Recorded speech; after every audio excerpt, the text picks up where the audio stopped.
तीन बहनों की लालची भाभी। करिश्मा, रेशमा और मनीषा तीन बहनें हैं। उनका एक भाई भी है, मयंक। मयंक अपनी बहनों को बहुत प्यार करता है, लेकिन मयंक की पत्नी सविता इस मामले में मयंक से बिल्कुल ही अलग है। वो अपनी ननदों का जितना बुरा कर सकती है उतना बुरा करती ही रहती है और अपनी ननदों पर हुक्म भी चलाती है। करिश्मा, करिश्मा, तुमने अभी तक नाश्ता नहीं बनाया? तुम्हारे भैया को ऑफिस जाने में देर हो रही है। हाँ भाभी, बस अभी बनाती हूँ। करिश्मा, तुम ये ढीलापन छोड़ दो। कल को पराए घर जाना है। वहाँ अगर तुम इस तरह से काम करोगी तो लोग क्या कहेंगे कि माँ ने और भाभी ने कुछ सिखाया नहीं। और तुम्हारी दोनों बहनें कहाँ हैं? अब रेशमा मार्केट गई है और मनीषा सो रही है। क्या? सुबह के 8 बज रहे हैं और ये महारानी अभी भी सो रही है? ये कहते हुए सविता अपनी सास दुर्गा देवी के पास जाती है। माँ जी, देख रही हो अपनी बेटियों के तौर तरीके?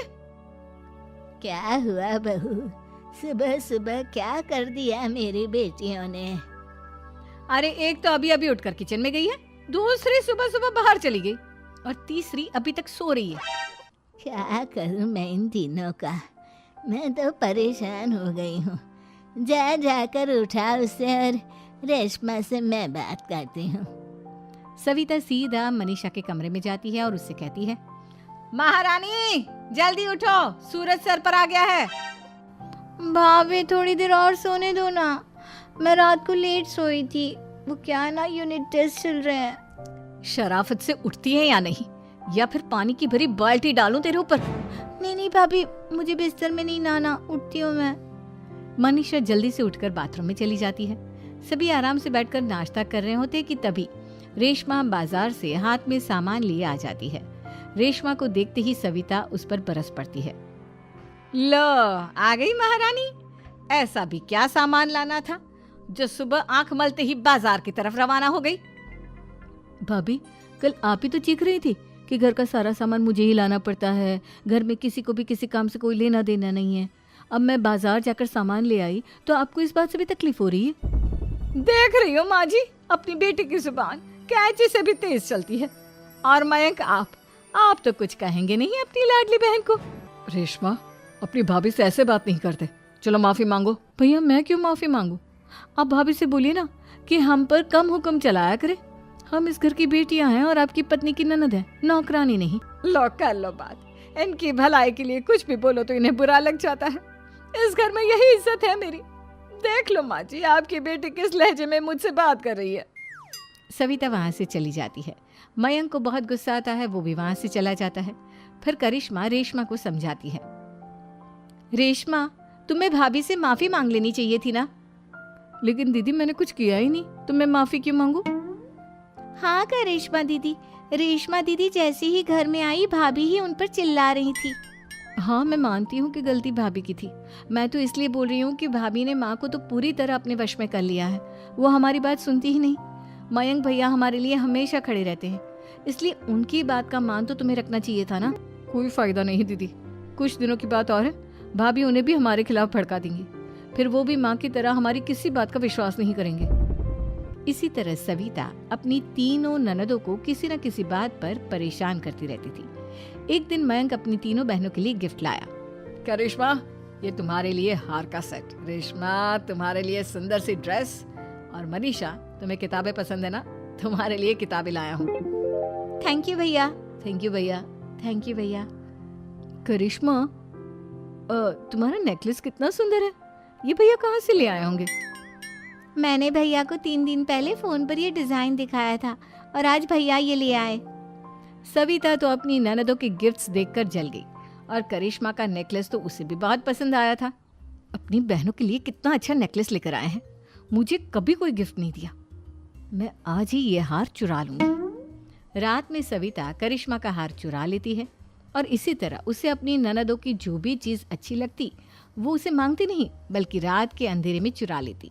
इसी तरह दिन बीतते गए और सविता ने मयंक के दिल में भी उसकी बहनों के लिए नफरत पैदा कर दी। एक दिन मयंक ने करिश्मा और रेशमा के लिए रिश्ता देखा और ये बात उसने घर में सबको बताई। माँ, करिश्मा और रेशमा के लिए बहुत अच्छा रिश्ता आया है। वो लोग कल इन्हें देखने आ रहे हैं। आप और सविता मिलकर सारी तैयारी कर लेना। ये सुनकर करिश्मा और रेशमा खुश हो जाती हैं, लेकिन सविता सोचती है, अगर इन दोनों बहनों की शादी हो गई तो घर और बाहर का काम कौन करेगा? मनीषा तो एक नंबर की कामचोर है, उससे तो किसी बात की उम्मीद लगाना ही बेकार है। मुझे इस शादी को रोकना होगा। अगले दिन सभी लड़के वालों के स्वागत की तैयारी करने में लगे होते हैं। तभी मयंक अपनी बहनों से आकर कहता है, तैयार हो गई तुम दोनों? देखो दोनों लड़के बहुत अच्छे हैं, मैं कोई कसर नहीं छोड़ना चाहता, इसलिए तुम उनके सामने अच्छे से बिहेव करना और अपनी भाभी से लड़ने मत लग जाना। करिश्मा, तुम वो नेकलेस पहन लो ना जो मैं तुम्हारे लिए लाया था। भैया मैं बहुत देर से वो नेकलेस ढूंढ रही हूँ, लेकिन मुझे मिल ही नहीं रहा। क्या तुमने नेकलेस खो दिया? तुम्हें पता भी है वो कितना महंगा था? तुम कोई काम ढंग से नहीं कर सकती। मयंक गुस्से में वहां से चला जाता है। थोड़ी देर बाद लड़के वाले भी आ जाते हैं। वो दोनों बहनों को पसंद कर लेते हैं और रिश्ता पक्का हो जाता है। लेकिन सविता के दिमाग में तो कुछ और ही खिचड़ी पक रही थी। वो पंडित जी के पास करिश्मा की कुंडली लेकर जाती है और उन्हें पैसे देकर करिश्मा की कुंडली बदलवा देती है। जब लड़के वालों के पास करिश्मा की कुंडली जाती है तो वो दुर्गा को फोन करते हैं। बहन जी, हमने करिश्मा की कुंडली अपने पंडित जी को दिखाई थी। आपकी बेटी की कुंडली नहीं बल्कि दोषों का पिटारा है।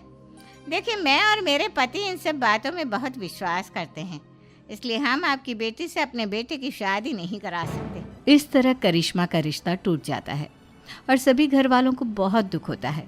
अब कविता सोचती है, चलो करिश्मा का तो रिश्ता टूट गया, अब रेशमा का भी रिश्ता तोड़ना है। क्या करूं? अब सविता आवाज बदलकर किसी अननोन नंबर से रेशमा के होने वाले ससुराल में फोन करती है। हेलो, मैं कौन हूँ कौन नहीं ये आपके लिए जानना ज़रूरी नहीं। बस इतना सुन लो कि रेशमा का 2 साल से किसी के साथ अफेयर चल रहा है। बस रेशमा का रिश्ता तोड़वाने के लिए सविता का इतना कहना काफी था। अब रेशमा का भी रिश्ता टूट गया। मयंक और दुर्गा देवी ने रेशमा को खूब खरी खोटी सुनाई और उससे बार बार उस लड़के के बारे में पूछने लगी। आप दोनों मुझे क्यों परेशान कर रहे हो? अरे कोई लड़का होगा मेरी लाइफ में तो मैं बताऊंगी ना, जब कोई है ही नहीं तो कहाँ से लाऊं मैं कोई लड़का? तो तेरे होने वाले ससुराल वालों को फोन किसने किया था? माँ मैं नहीं जानती किसने फोन किया था, मैं सच कह रही हूँ। मैं तो पहले ही कह रही थी इसकी लगाम खींच कर रखो, लेकिन मेरी सुनता ही कौन है। आप चुप रहिए भाभी, ये सब आपका ही किया धरा है।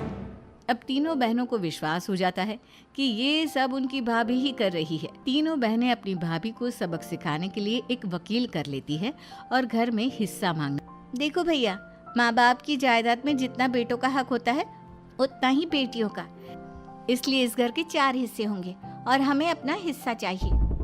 मैंने तुम्हारे लिए क्या क्या नहीं किया और तुम इस घर में हिस्सा मांग रही हो? भैया, आप और माँ हम बहनों की कोई बात नहीं सुनते हो और भाभी हमारी शादी नहीं होने देगी क्योंकि उन्हें लगता है कि आप हमारी शादी में ज्यादा पैसा लगाओगे और उन्हें हम जैसी फ्री की नौकरानी कहाँ मिलेगी। तो हम भाभी के साथ तो रह नहीं सकते, हम बहनों को अपना हिस्सा चाहिए। अरे तुम्हें शर्म आनी चाहिए अपने भाभी पर ऐसा इल्जाम लगाते हुए। वो तुम्हारे बारे में कितना सोचती है। हाँ माँ, भाभी हमारे बारे में बहुत सोचती है, दिन रात बस यही सोचती रहती है कि किस तरह से अपनी तीनों ननदों को परेशान करूं और कभी मुझे पढ़ने भी नहीं देती। दोनों बहनों का रिश्ता भी तो इन्होंने ही तोड़वाया है और रात में हमारे कमरे में आकर हमारी चीजें भी चुराती हैं। इसी तरह सविता की तीनों ननदें अपनी बात पर अड़ी रही। अब कोर्ट में तारीख भी शुरू हो गई। जब सविता को लगा कि उसकी तीनों ननद इतनी आसानी से नहीं मानने वाली, तो उसने अपने पति और सास को सारी सच्चाई बता दी और अपनी तीनों ननद से माफी मांगी। मयंक और दुर्गा को भी अपनी गलती का एहसास हो गया। अब सविता खुद करिश्मा और रेशमा के लिए अच्छा रिश्ता ढूंढती है और उनकी शादी करवाती है।